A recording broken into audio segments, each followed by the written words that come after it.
Malcolm's is here helping me with my grafting video. So we're end of August now, latter part of August rather, not quite the end. It's quite a cloudy, dank kind of day today, well this morning anyway, so it's a little bit damp underfoot. Don't know if you can see any moisture on those leaves there.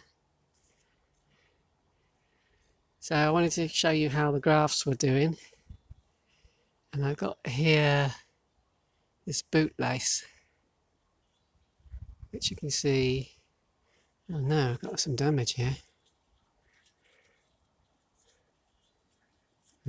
That's probably something I've done. Dear, dear. Anyway, yeah, so the idea of the bootlace is I want to train this particular shoot to take up the space where these containers are. So there's some space here, and I'm trying to grow this shoot into that space, and I've managed to damage it a little bit in the process, which you have to be really careful about. I think I might damage that leaf as well. Great. Oh, right, so before we get on to, yeah, this shoot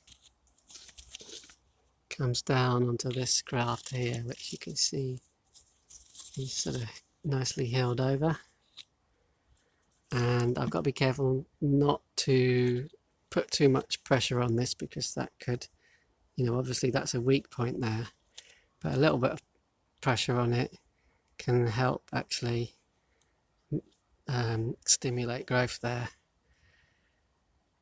Anyway, before we look at the other grafts, I just wanted to look at how the tree itself is doing underneath. So this is the wound. This is the wound where I cut and laid the original tree, and you can see there's some healthy growth around that wound, and here all this area has healed up as a result of these shoots drawing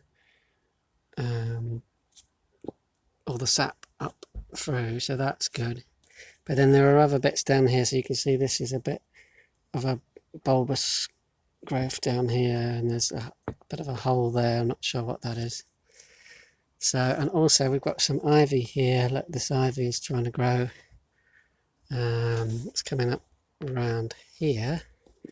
So while I'm here, I'm just going to give that a quick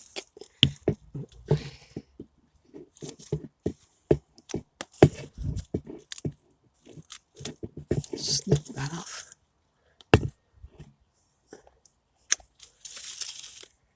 Don't know if you saw that. Yeah, so these are my secateurs that I'm using. We'll get onto them in a minute.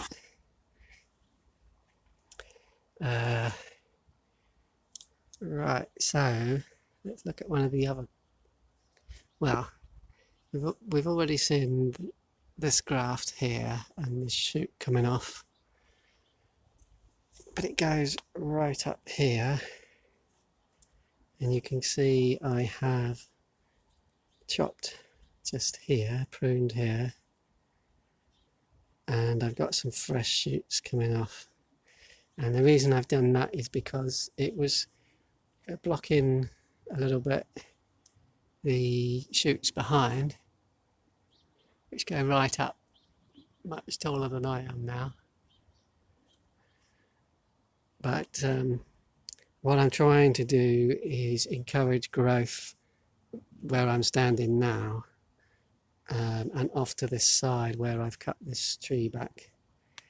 So there's another bootlace here with a tie that's going onto there. You can see that comes down. Where does that join on? Joins on down here, which is above the graft. Oh, I don't know if I can get in there.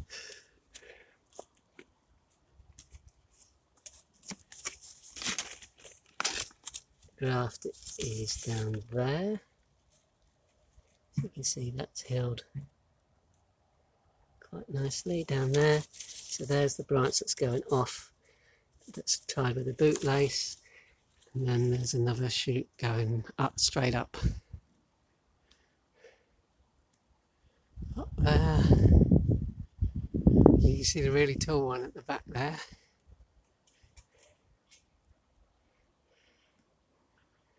That was the one I grafted that was higher up. You see that graft is healing nicely, or is healed nicely, and that's a nice vigorous shoot. This is the area, this is the one I did the year before, so you can still see where the wound was, where the cut was, but it's healed over. That's all bark there. And I've got a shoot coming off here, which is getting in the way, taking the light from the shoot at the back. So I've left that there for the moment as a backup, but I'm going to take that off today, I think, so that I can encourage the one behind to grow more. And there's another one here at the front, which comes from an area down here, which is not the best area. So I'll probably take that one out in the winter. But again, it's like a second backup.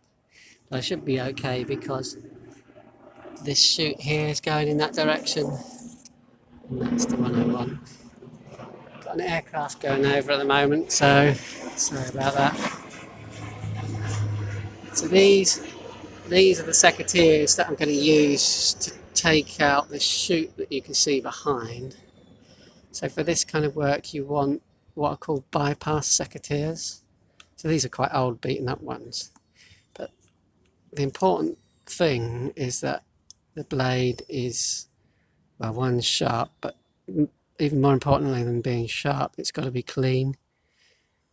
So you can see there's no sun at the moment, but it probably glints a little bit where it's sharpened.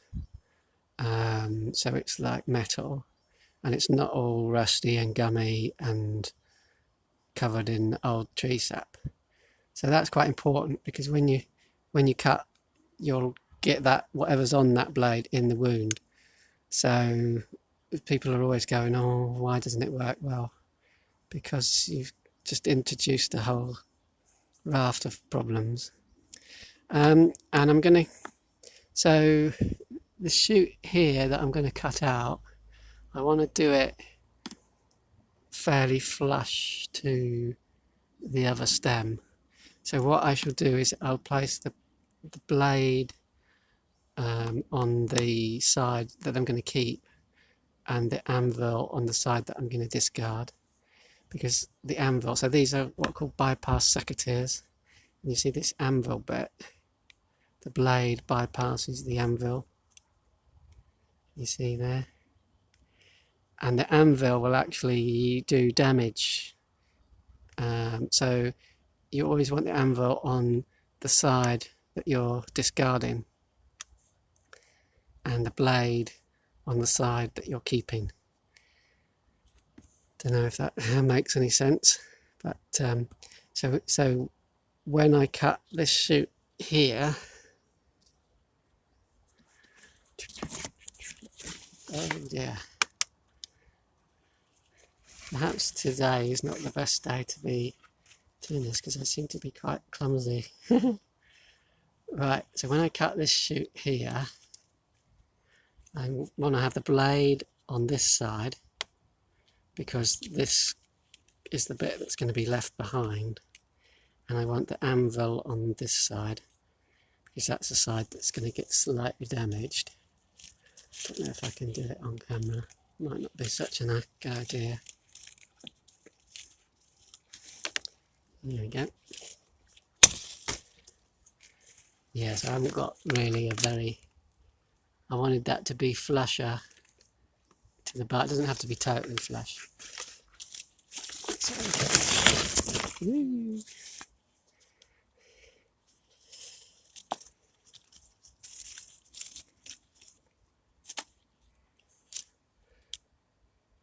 You can see it's slightly damaged.